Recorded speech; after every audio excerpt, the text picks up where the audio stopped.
po yun na nakakilala na kay Kristo. Tayo po yung mga taong nanampalataya kay Kristo, sumunod kay Kristo, and naging anak ng Diyos. Tayo po yun. Tayo yung taya. Ito po yung challenge po sa atin. Are you willing na maging taya? Alam niyo po, mahirap maging taya. Hindi po madaling maging taya. Maghahanap ka po. Maghahanap. Are you willing to take the challenge na, Lord, gusto ko maging taya. Gusto ko ako yung naghahanap. Gusto ko maging katulad ng mga tao na ginamit mo para lang mahanap ako. Sabi nga po ng isang kanta, "This is the love I have found, and now with this love I am found." Unang-una po, sa bawat isa po sa atin, hindi po tayo yung nakahanap sa Diyos. Diyos yung naghanap po sa atin.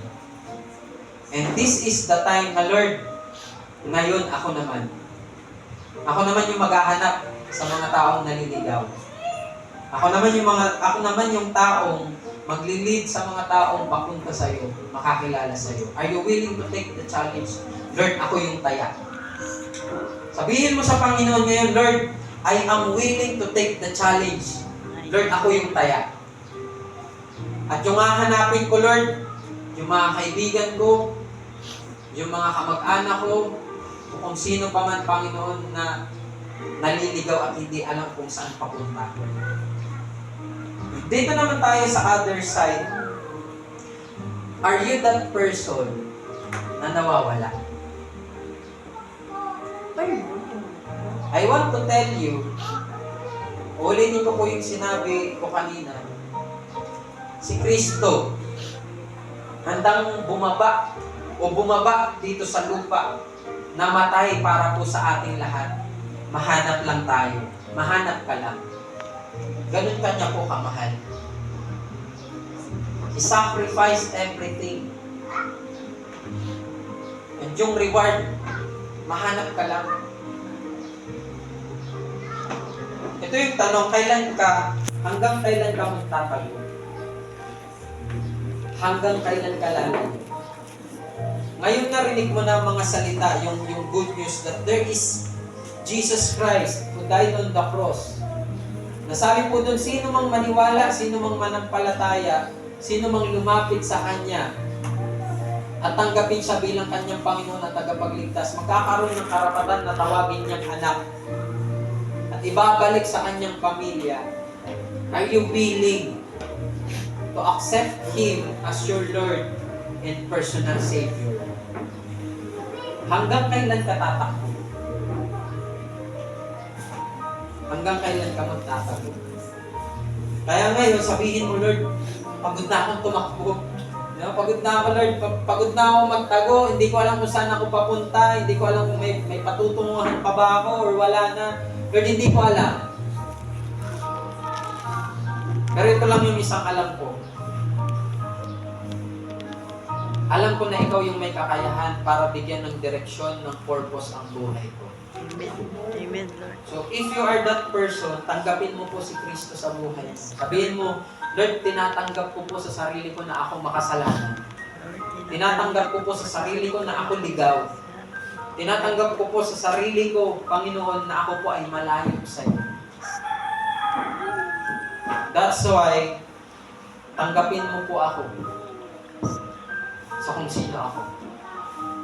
Lumapit ka sa Panginoon, lumapit ka sa Kanya, tanggapin mo siya. Dahil ikaw ay tanggap niya sa kung ano man yung nakaraan mo, ano man yung karumihan na meron ka. Katulad ng bawat isa po sa atin. Let us all pray. Lord Jesus, we thank you. We praise you, Lord, for reminding us, Lord Jesus, how much you love us, O Lord. Na nagawa mo na iwan ang langit para po sa aming mga makasalanan na nandito sa mundo. Nagawa mong mamatay doon sa cross.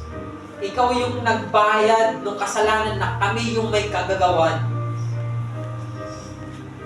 Ikaw po yung naparusahan na dapat kami po yung naandun.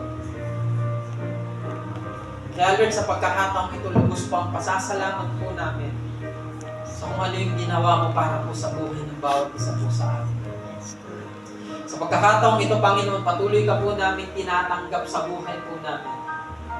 Thank you, Lord, for finding us, for seeking us, Lord God, for reaching us, Lord, doon sa karumihan, sa kasalanan, Lord God, sa pagkakadapa po ng bawat isa po sa amin. Thank you so much kasi hindi niyo po kami sinukuan. Thank you so much kasi palagi kang tumatakbo papalapit po sa amin kahit patuloy po kaming tumatakbo papalayo sa iyo. Thank you so much, Lord God. Thank you, Lord. Kaya Lord, sa pagkakataong ito, Panginoon, nawa magsilbi po ang mensaheng ito na isang reminder po sa amin how much you love us at kahit kailan hindi niyo po kami susubukan. Kahit kailan hindi niyo po kami iiwan ni pababayaan man lamang. And also, we may take this message as challenge, Lord God, na marami pa pong tao naliligaw, hindi alam kung saan papunta.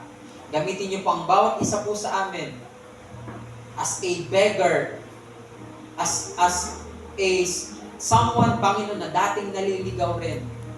Na sabihin sa ibang tao na naliligaw rin na nasumpungan na po namin yung daan, nahanap na po namin yung daan. At ikaw yun, O Lord, ikaw yun, Jesus. Tulungan niyo po kami. Bigyan niyo po kami ng courage na ipakalat, ipamalitan dito sa mundong ito na merong daan, merong pag-asa. Hindi ikaw lamang po, Panginoon. Maraming salamat po, O Lord. And sa pagkakataong ito, Panginoon, as we commemorate, as we remember your goodness, your faithfulness, Lord.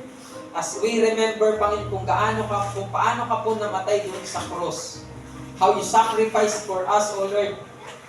Sa pagkain po namin ng tinapay at pag-inom po namin ng kopa, Panginoon, na nagsisimbolo ng iyong katawan at dugo.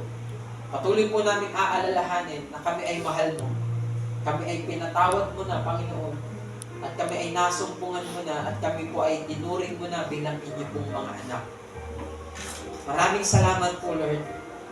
And we believe, Lord, that someday, na katulad ng sinabi mo po sa mga salita mo, balang araw kasama ka po namin kakain doon sa langit na bayan. Maraming salamat po, Panginoon. Maraming salamat, Lord. This is all we pray. In Jesus' name, Amen and Amen. Palakpakan po natin ang Panginoon.